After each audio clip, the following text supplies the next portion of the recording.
to Kansas. Fort Worth drove to the last Kansas to buy supplies. Enjoy a good meal, kick up their heels before months of beans and hardtack and sleeping under the stars. Today you'll get a glimpse of that past, but the version north. It's a reminder of Fort Worth's Western heritage.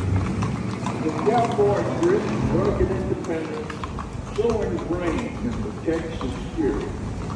That spirit's still here, and you are a part of it. So be sure and take your hat and say howdy as the Texas Longhorns pass by with our Rovers.